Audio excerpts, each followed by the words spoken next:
Day old Trillium time, featuring Big Sprang. It's their strong Kolsch-inspired ale.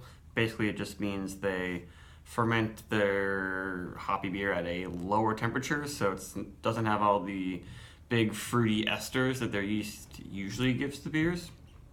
And this one I've had a couple times before. I've only brewed it maybe 4 times, but like maybe once a year. I guess that's the same thing with Sprang.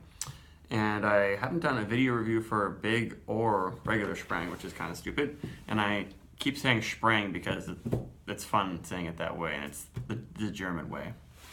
It's 7.5% alcohol. Another special thing about this beer is that it uses Goldings hops and Nelson Sauvin. I think Trillium really only uses Goldings in their saisons.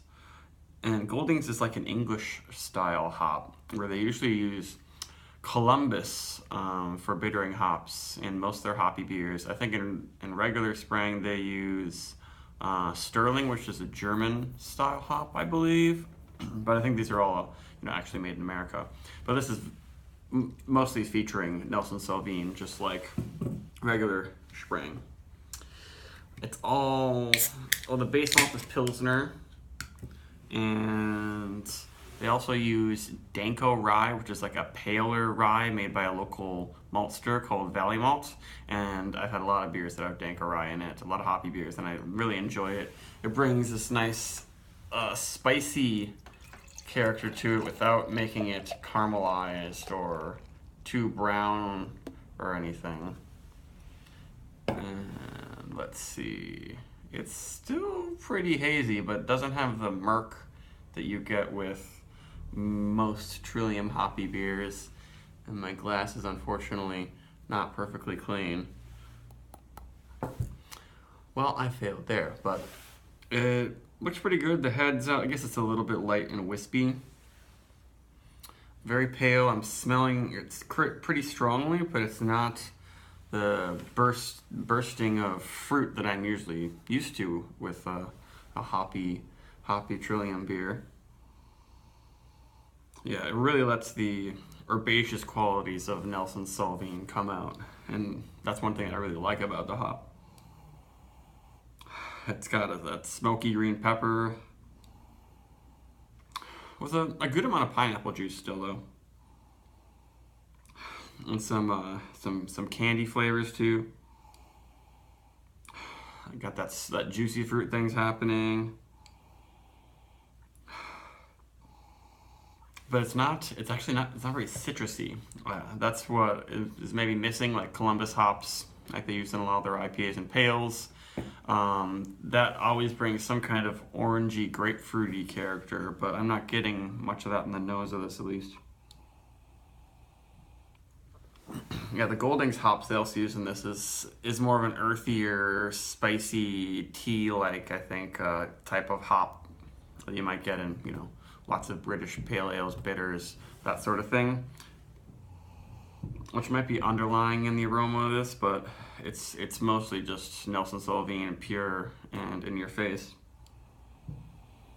Yeah, it'd be interesting to compare this with Stilling Street. I have some double dry hop stillings because that one is very much featuring Nelson Sauvin, but with Columbus hops and also with their normal yeast fermentation temperature a little bit higher. This is just a little bit dialed back and less in your face American, but it really lets the Nelson come out, and so you can really appreciate it for just exactly what it is without a lot of other factors in the way. I'm not smelling any booze.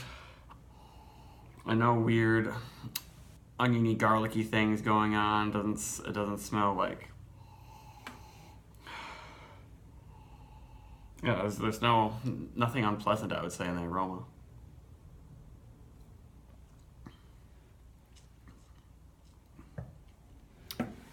Yeah, it's got a little body in there. It's just super clean though. Really refreshing. It seems a tad sweeter than Trillium IPAs. Or no, I meant the opposite. A tad less sweet. This can is super cold though. I brought it home and then threw it in the freezer for a second because it got warm in my trunk. But yeah, it seems like in all their street series of IPAs, they with all the extra yeast in there and the esters, it might just make it seem sweeter and fruitier than this one. But this is really fun, and I think maybe Sprang, it makes a little more sense. The regular Sprang, it's like 4.9%. It's like super refreshing. This one's really refreshing and crisp, but it is 7.5%, so you can't really quite down it like there's no tomorrow.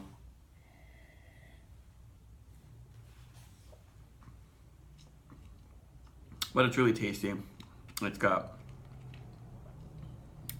it's all like tropical fruit spritzer in the flavor.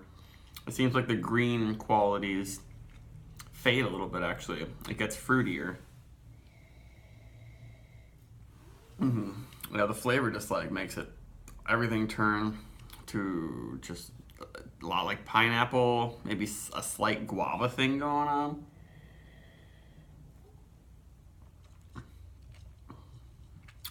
A little bit of mango, definitely peach.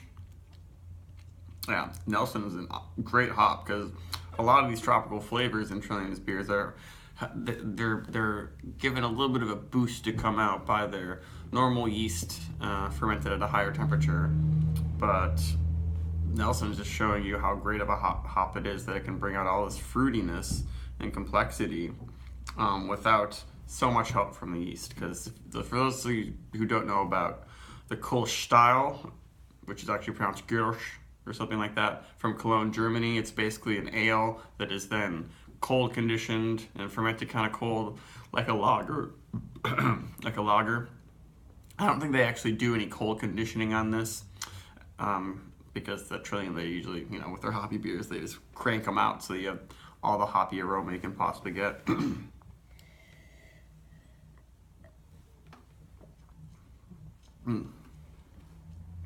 That's very nice. I mean, the flavor kind of fades quickly. Bitterness is really low. Extremely refreshing. I can't really tell it's 7.5% alcohol. It's not too light body. It's got plenty of body, but there's no booze. Very low bitterness. Yeah, I'm glad I got 3 cans of this because I'm going to share some with other people, but it's a fantastic beer, and this is a good maybe like intro beer for people who are skeptical of the New England style. You can give them this one and be like, look, it's not super murky hazy. You can tell my fingers behind there, and it's not like you're actually just drinking straight up orange juice. The only thing is that the bitterness is so low that people who want, a clearer IPA and are not really into the New England thing, they might be like, this doesn't taste like there's hops in it. Like that's what I find really funny about a lot of people's reviews of these styles, the New England hoppy beers. They're like, it's not hoppy enough for me. It's really fruity. It's like, the fruitiness is coming from the hops, sir. A little bit from the yeast, but primarily the hops. But I'd give this one a good score. Yeah, at least 4.25, 85, even more probably, because it's just like, there's no flaws, nothing wrong at all. Even though it's got too cold, it's still keeping some head there. Let's pour in the bottom, see what happens. Do it hard to get some head. Yeah, since they've never put this in cans before, and they don't make it very often, I think they did a really good job with this one. That didn't even add much haze at all, actually. So maybe they do cold condition it for a brief amount of time in the tanks before releasing it.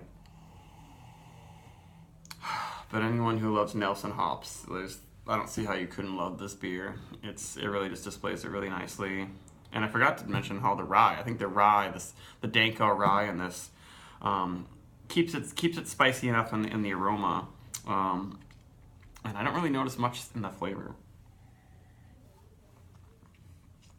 Oh, actually, when I think about it, yeah, there is a touch of that rye in there to make it so it's not just a pure, simple fruit experience. Yeah, really well done. Goodbye.